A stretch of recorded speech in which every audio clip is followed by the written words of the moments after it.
crashing into the black sand with a sound like thunder. He tried to rise, but his body would not obey him. He lay there, conscious but helpless, staring up at the human who had defeated him. The arena was silent. Jake stood over his fallen opponent. He was not breathing hard. He had barely broken a sweat. He looked down at Dorvan with an expression that held no hatred and no pride. Then he did something that no one expected.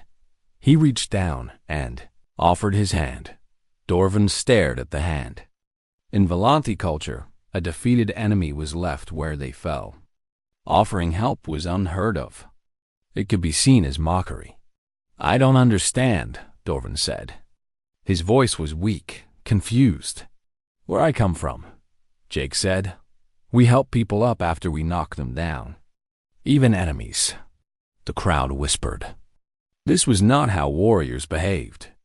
This was not how the universe worked. Dorvan reached up with one of his 4 hands and gripped Jake's arm. The human pulled with strength that surprised everyone watching.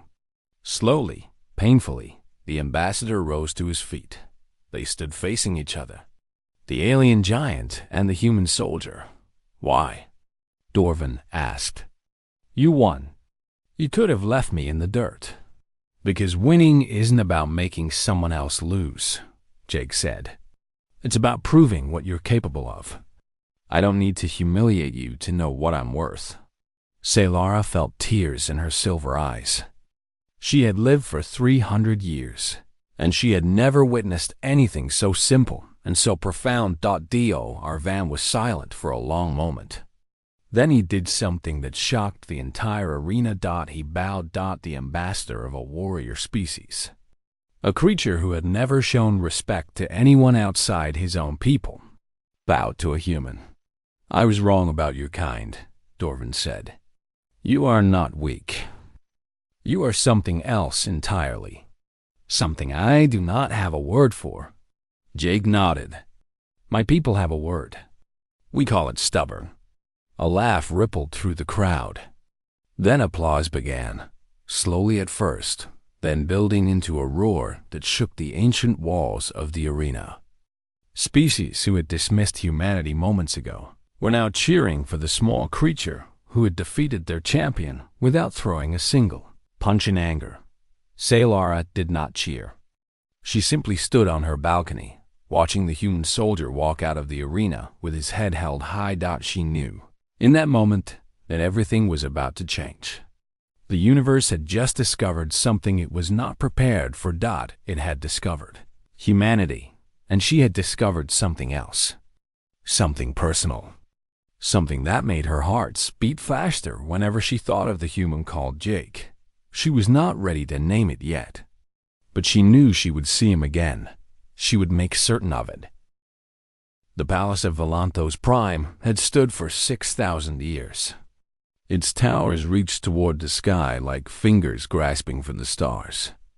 Its gardens held plants from 100 worlds, carefully tended by servants who had dedicated their lives to beauty. Its halls echoed with the footsteps of royalty. Jake hated it. He had been assigned to Princess Salar's personal guard, and he understood the insult behind the honor. The council did not want him advising their generals or training their soldiers. They wanted him close enough to watch, but far enough to ignore. They wanted him to feel small and useless until he asked to go home. They did not know Jake very well. He reported for duty each morning at exactly 600 hours, Earth time. He stood at his post without complaint. He watched the halls and the gardens and the endless parade of nobles who came to seek the princess's favor. He did his job, and he did it well. Princess Saylara noticed. She had expected the human to grow bored or frustrated. She had expected him to demand a more important position or simply give up and leave. Instead, he stood at attention for 12 hours each day, his eyes always moving, his body always ready. He treated the assignment as though it were the most important mission in the galaxy.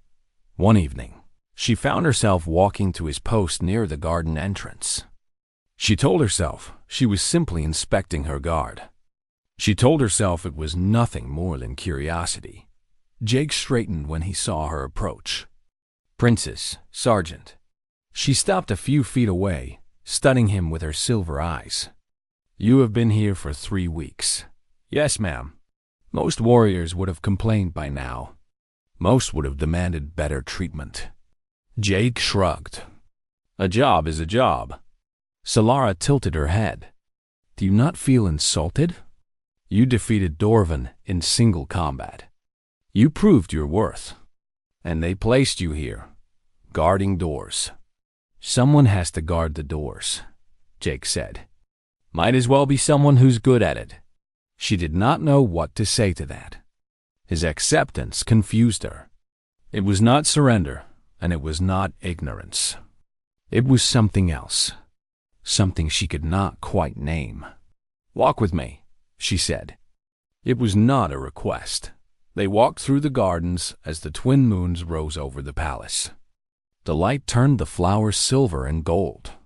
The air smelled of strange blossoms that had no names in any human language. "Tell me about your world," Solara said. Jake thought for a moment. "It's smaller than this one, bluer, more water than land. We have 1 moon instead of 2, and it's close enough that we could walk on it." "You walked on your moon?"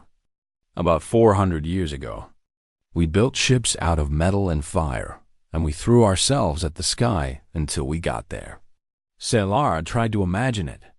A species so young, so fragile, so determined that they would risk everything just to touch a dead rock in the void. It seemed foolish. It seemed magnificent. Why? She asked. "Why would you do such a thing?" "Because it was there," Jake said. "Because someone said we couldn't. Because we wanted to know what was on the other side." They walked in silence for a while. The sounds of the palace faded behind them, and they found themselves alone among the alien flowers. "You are strange creatures," Solara said finally. "My people have lived for millennia. We have built empires and watched them fall. We have learned patience and wisdom and the value of waiting for the right moment." "Sounds peaceful," Jake said. "It is. But sometimes I wonder if we have lost something. Something your people still have." Jake stopped walking. He looked up at the twin moons, his face thoughtful in the silver light. "My grandmother used to tell me a story," he said, "about a man who was trapped in a cave. The entrance was blocked by rocks, and he had no tools, no light, no help coming. Most people would have sat down and waited to die. What did he do? He started digging with his bare hands. He dug until his fingers bled, and then he kept digging. It took him 3 days, but he got out. When they asked him how he did it, he said he just kept telling himself that the next rock would be the last one." Solara felt something shift inside her. A door opening that she had not known was closed. "You never give up," she said. "We try not to, even when it is logical to stop." Jake smiled. It was the first time she had seen him smile, and it transformed his face. The scars became marks of survival instead of damage. The weariness became depth instead of weakness. "Logic isn't everything," he said. "Sometimes the heart knows things the mind can't calculate."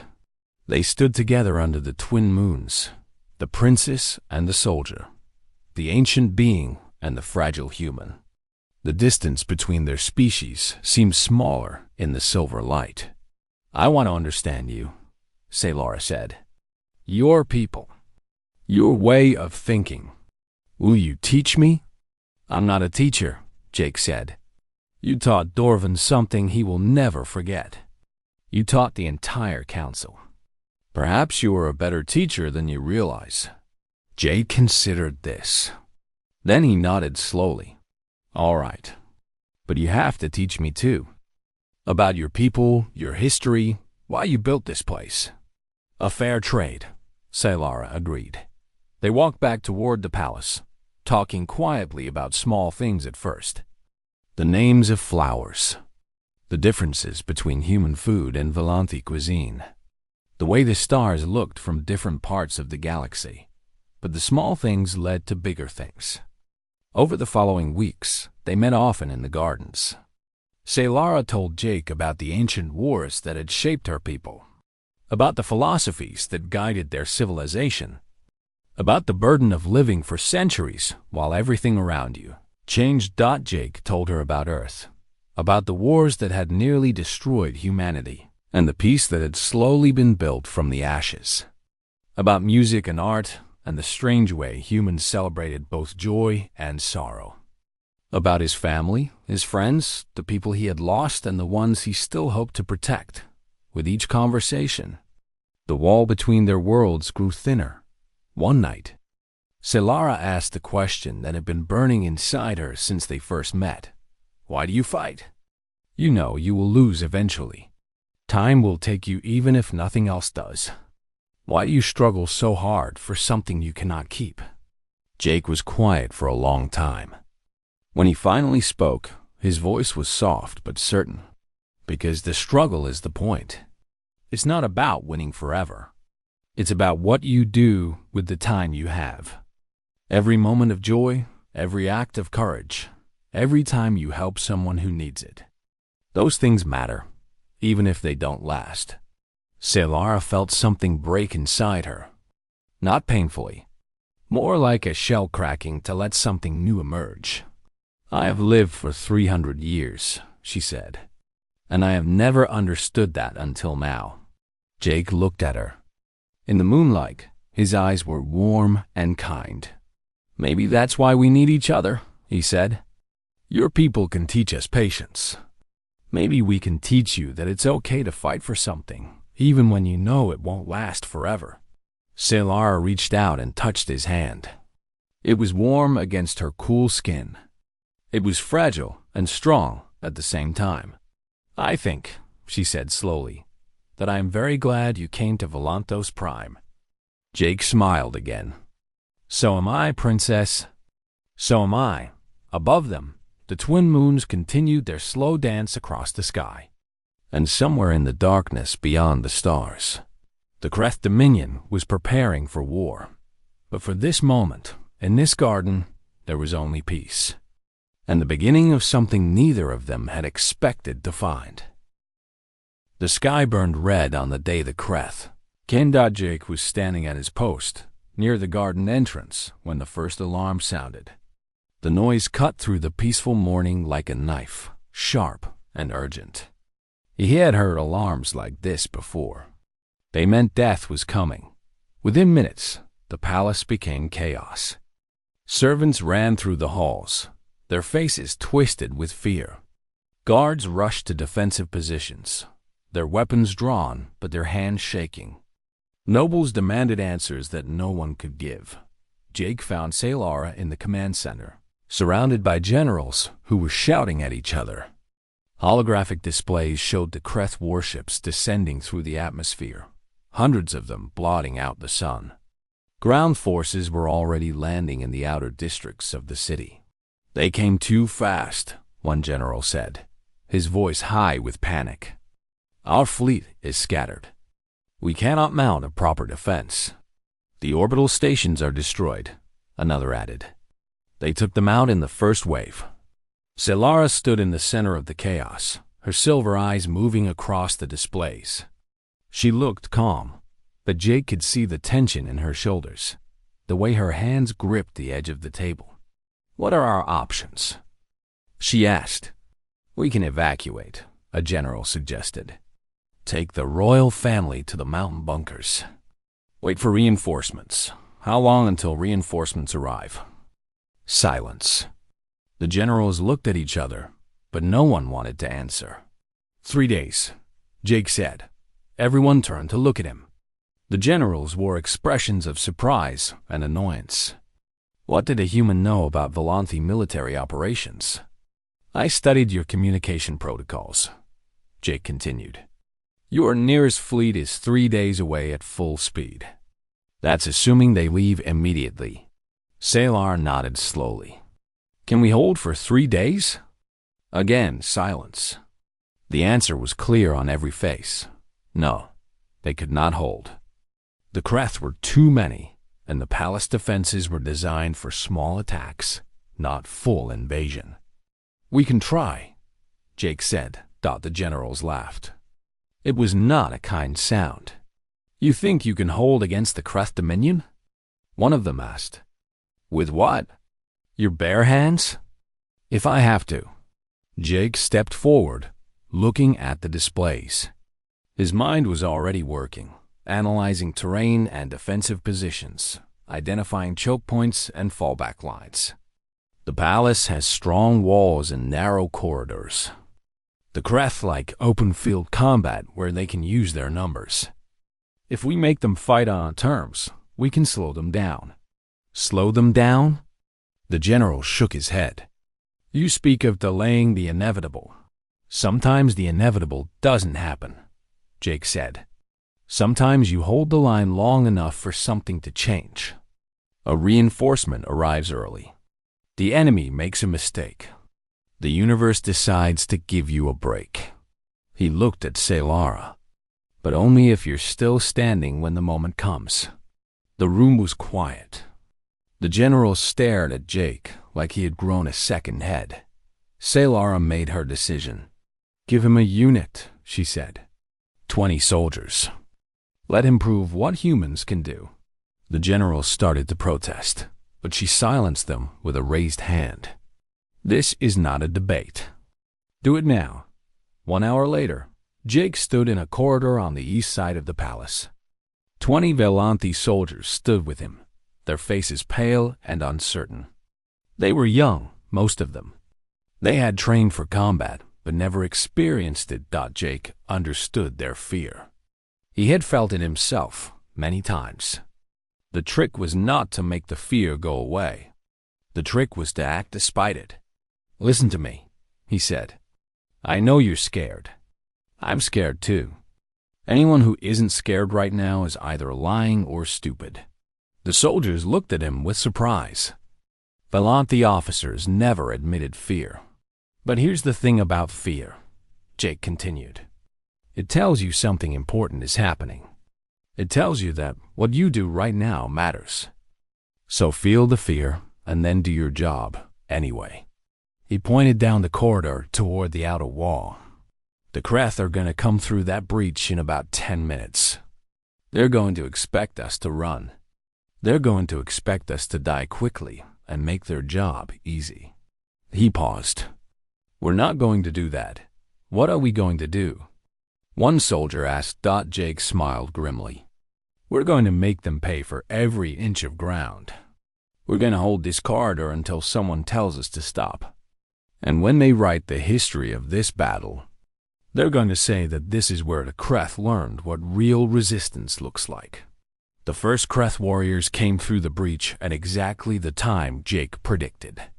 They were massive creatures, twice the size of humans, with dark scales and claws that could tear through metal. They expected easy prey. They found Jake instead.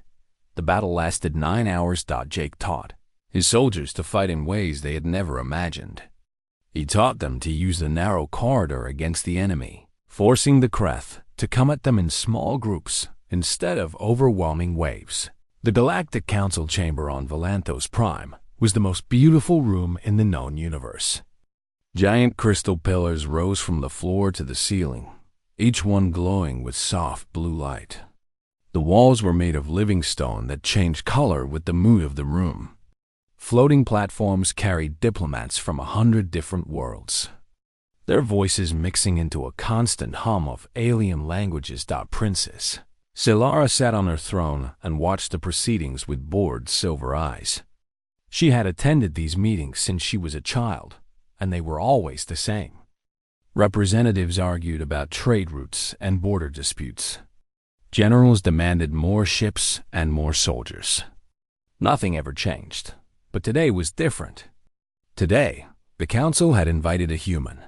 Saylara had studied humans in her lessons. They were a young species from a small blue planet on the edge of the galaxy. They lived short lives, barely a century if they were lucky. Their bodies were fragile, with soft skin that tore easily and bones that shattered under pressure. They could not see in the dark or hear sounds beyond a narrow range. By every measure, They were one of the weakest intelligent species ever discovered, and yet they had spread across dozens of star systems in just a few hundred years. They had survived wars that should have destroyed them. They had built ships that crossed the void between stars, even though their bodies were never meant for space. The Volanti had ignored them for a long time. Why bother with such primitive creatures? But now the Kreth Dominion was coming, and the Kreth did not care about old alliances or ancient treaties. They wanted conquest, and they had the power to take it. Desperation made strange allies. The chamber doors opened, and Solara did not bother to look. She expected some nervous diplomat in fancy clothes, clutching documents and sweating under the gaze of superior beings. She expected weakness. The sound of boots on marble made her glance up. A human male walked into the chamber. He wore no ceremonial robes, no shimmering cape, no floating crown. He was dressed in simple green fabric that covered his body from neck to ankle. Heavy black boots struck the floor with each step. His face was calm, and his eyes moved slowly across the room, taking in every detail. Solara found herself leaning forward on her throne. The human was not tall. He stood shorter than most of the species in the room. His skin was a warm brown color, marked with pale lines that she realized were scars. His hair was cut very short, almost to the skin. His hands hung loose at his sides, but there was something about the way he held them that suggested they could move very fast if needed. He walked to the center of the chamber and stopped. He did not bow. He did not kneel. He simply stood there and waited. The council fell silent. Ambassador Dorvan was the first to speak. He was a massive creature with 4 arms and skin like gray armor. His people had been warriors for 10,000 years, and they looked down on everyone who was not. "You are the human representative?" Dorvan asked. His voice echoed through the chamber like thunder. "Sergeant Jake Callahan," the human said. "United Earth Marine Corps. A soldier?"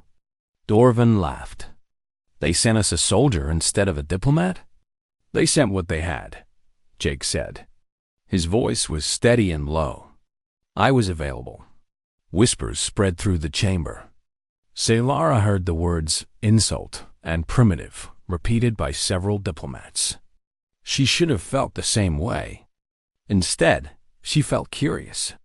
"Tell me, human," Dorvan continued, "what can your species offer this alliance? You are small and weak. Your ships are slow. Your weapons are crude. Why should we accept your help?" Jake looked at the ambassador for a long moment. Then he looked around the room, meeting the eyes of every species watching him.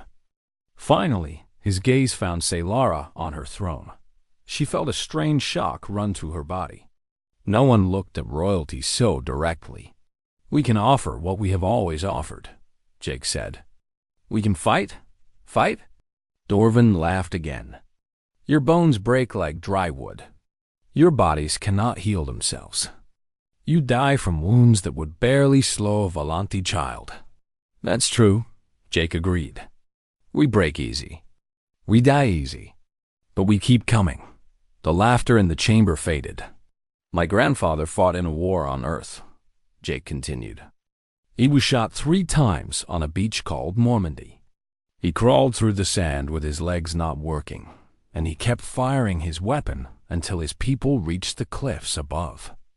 He lived another 60 years after that." Solara realized she had risen from her throne. She did not remember standing.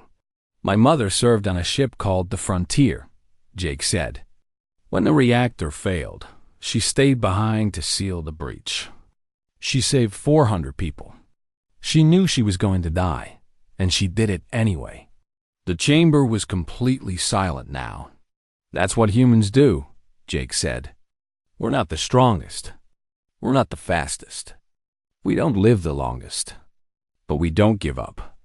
Not when we're hurt. Not when we're scared. Not when everyone tells us we've already lost." He looked at Dorvan with eyes that held no fear. You want to know what we can offer? We can offer everything we have. Every soldier, every ship, every drop of blood in our bodies. And when we're broken and bleeding, we'll find a way to keep fighting. Celara's hearts were pounding. She had met warriors from a dozen species. She had studied generals who had won 1,000 battles. But she had never heard anyone speak like this. The human was not bragging. He was not threatening. He was simply telling the truth as he understood it.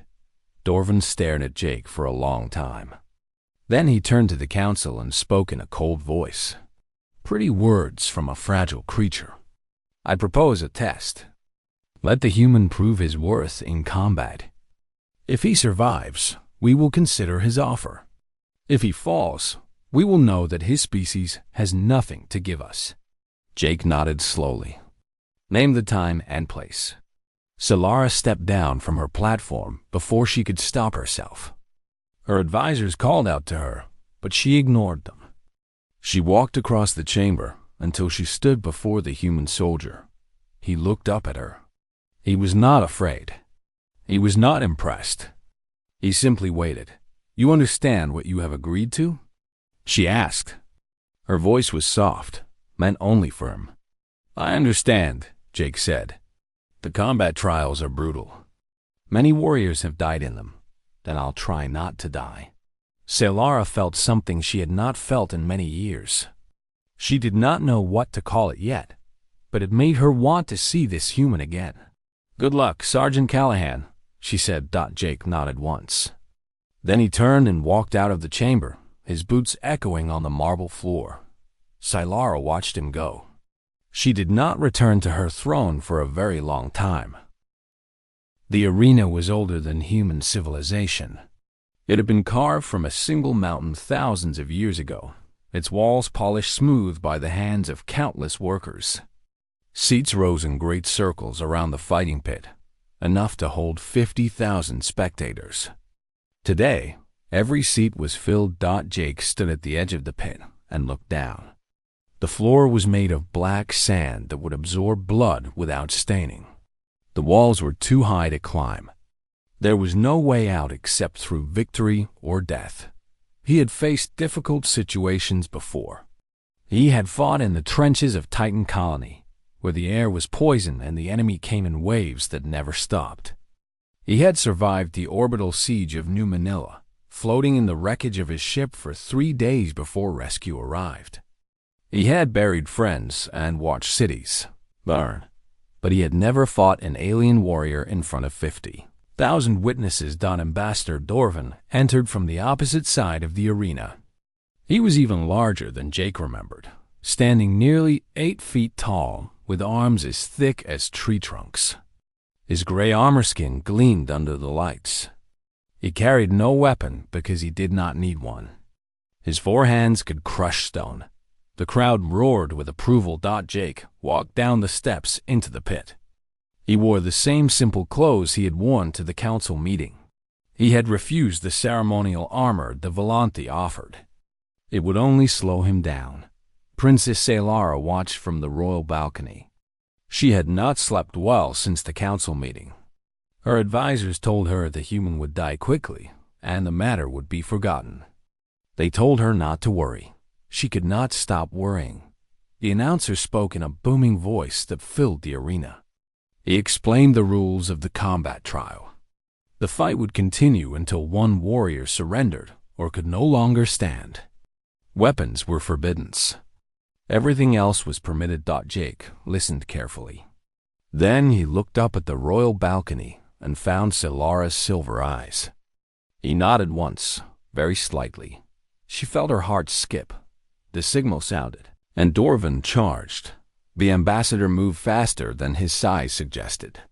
He crossed the arena in seconds, all 4 arms reaching for Jake with fingers that could tear through metal. The crowd screamed with excitement. This would be over quickly. Jake was not there. He moved at the last moment, stepping to the side with a motion so smooth it looked almost lazy. Dorvan's hands grabbed empty air. The ambassador stumbled, surprised by his own momentum. Jake did not attack. He simply watched, his feet light on the black sand. Dorvan turned and charged again. This time he was more careful, more controlled. He swung his upper arms in wide arcs, while his lower arms reached low, trying to trap Jake between them. Again, Jake slipped away. He moved like water around a stone, always flowing to the place where Dorvan was not. He did not run. He did not show fear. He simply refused to be where the ambassador expected him to be. The crowd grew quiet. This was not what they had expected. Salara leaned forward on her balcony. She had watched hundreds of combat trials. She knew what victory looked like, and she knew what death looked like. She had never seen anything like this. The human was reading Dorvan. Every attack taught him something new about how the ambassador moved, how he thought, how he reacted to frustration. Jake was learning his enemy while the enemy exhausted himself. Dorvan roared with anger and attacked with all his strength. His blows came faster and harder, tearing through the air with enough force to shatter bone. Any one of them would kill a human instantly. None of them landed. Minutes passed. Dorvan's breathing grew heavy. His movements became slower, less precise. He had never fought an opponent who refused to stand still. "Fight me!" Dorvan screamed. "Stop running and fight." Jake stopped moving. He stood in the center of the arena and waited. Dorvan hesitated. This had to be a trick. The human could not possibly want to face him directly, but the crowd was watching. Dorvan's honor demanded that he accept the challenge. He rushed forward with all four arms raised. Jake moved. It happened so fast that most of the spectators did not understand what they saw. Jake stepped inside Dorvan's reach, where the long arms could not find him. His hands struck 3 times in rapid succession, hitting points on the ambassador's body that Salara did not recognize. Pressure points, she realized. Nerve clusters. Places where even armor skin could not protect the flesh beneath. Dorvan's legs stopped working. He fell forward, crashed. He taught them to fall back in stages, making every meter cost the enemy blood. He taught them that survival was not about being stronger. It was about being smarter, faster, more determined. When soldiers fell, Jake pulled them to safety. When weapons failed, he improvised. When hope faded, he stood at the front of the line and refused to move. The Kreth pushed forward. Jake's unit pushed back. The corridor became a nightmare of smoke and noise and pain. Halfway through the battle, a Kreth blade found Jake's left arm. The pain was terrible, white-hot and blinding. He felt the bone crack, felt the muscle tear. His arm dropped to his side, useless. He kept fighting. He switched his weapon to his right hand. He adjusted his stance to compensate for the injury. He gave orders in a steady voice. Even his blood ran down his side. His soldiers watched him. They saw a creature half their size, with a broken arm and blood soaking his clothes. Still standing, still fighting, still refusing to fall. Something changed in their eyes. The fear was still there, but now there was something else. Something fierce and determined. They stopped fighting to survive. They started fighting to win.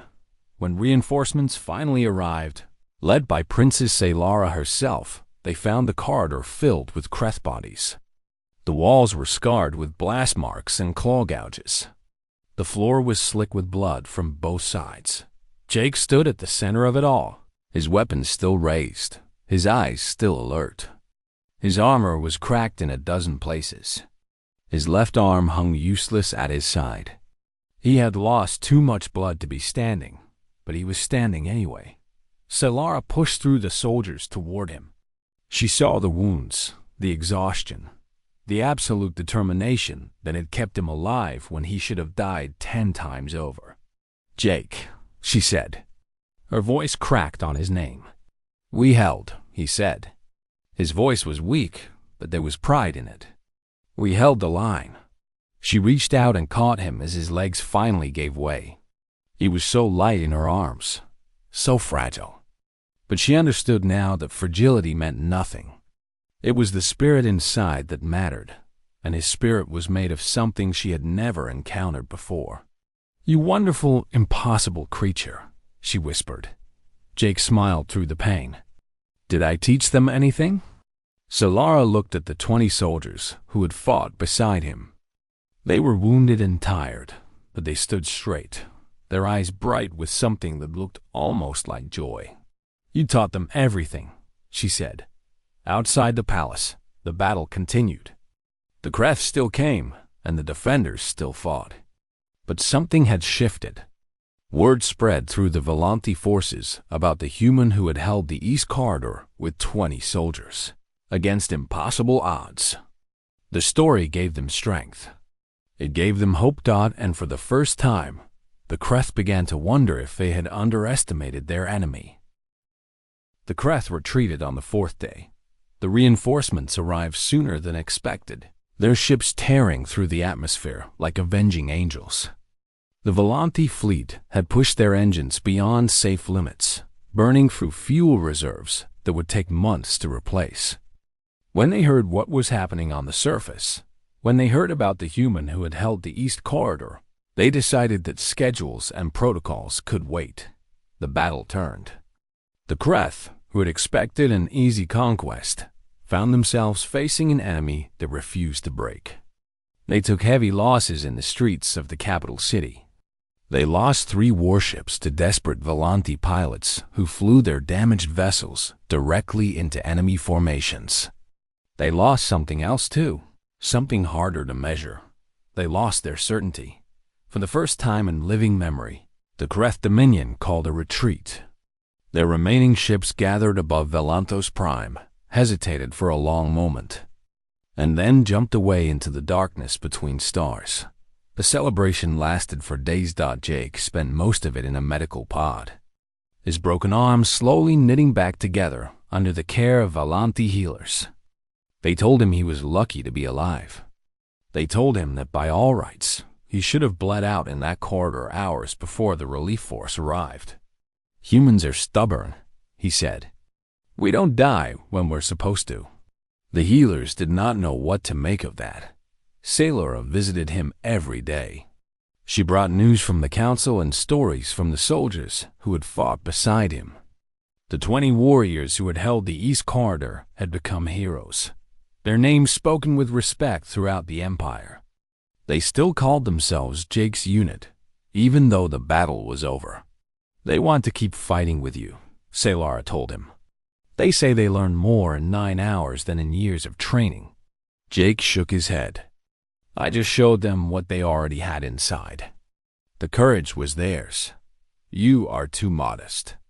"Maybe, but it's the truth." When Jake was finally strong enough to leave the medical center, he found a delegation waiting for him. Ambassador Dorvan stood at the front, his gray armor skin polished until it gleamed.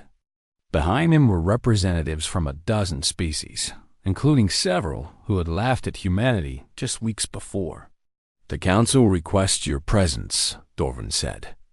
His voice was different now, softer and more respectful. "There is a matter to be discussed." The council chamber was packed. Every floating platform was occupied. Every seat was filled. The crystal pillars glowed with warm golden light instead of the cold blue Jake remembered from his first visit. Princess Salara stood on the central platform, dressed in ceremonial robes that shimmered like liquid silver. Her crown was a delicate thing made of light and crystal, resting on her pale hair like a captured star. She was the most beautiful thing Jake had ever seen. "Sergeant J. Callahan," she announced, her voice carrying through the chamber. "Step forward." Jake walked to the center of the room. He still moved carefully, favoring his healing arm. But his back was straight, and his eyes were clear. "You came to us as a representative of your people," Salara continued. "You were dismissed and mocked by those who should have known better. You were given a meaningless assignment and expected to fail." The chamber was silent. Many of the diplomats who had mocked Jake were present, their faces carefully neutral. Instead, you taught us something we had forgotten. You showed us that strength is not measured in size or lifespan or the hardness of skin. You showed us that true strength comes from the refusal to surrender, even when surrender is the logical choice. She paused, letting her words settle over the assembly. You held a corridor with 20 soldiers against an army that should have crushed you. You gave our people hope when hope seemed impossible. You bled for a world that was not your own, simply because it was the right thing to do. Jake felt something warm spreading through his chest. He had not expected recognition. He had not expected anything except the chance to do his job, and maybe, if he was lucky, make it home alive. The Council has made a decision, Salara said. Humanity has proven its worth beyond any doubt. We offer them full partnership in the Volanthi Alliance, with all the rights and responsibilities that entails. Your ships will fly beside ours. Your soldiers will train with ours. Your world will be protected as our own. A murmur ran through the chamber. This was more than anyone had expected. Humanity, the young species with soft skin and short lives, was being raised to equal status with civilizations that had existed for thousands of years. Do you accept this offer on behalf of your people? Salara asked. Jake looked up at her. Their eyes met, and for a moment, the chamber faded away. There was only the two of them, the princess and the soldier, standing on the edge of something neither of them had ever imagined. I accept, Jake said. On behalf of Earth and all her children. The chamber erupted in applause. Diplomats who had laughed at humanity stood and cheered.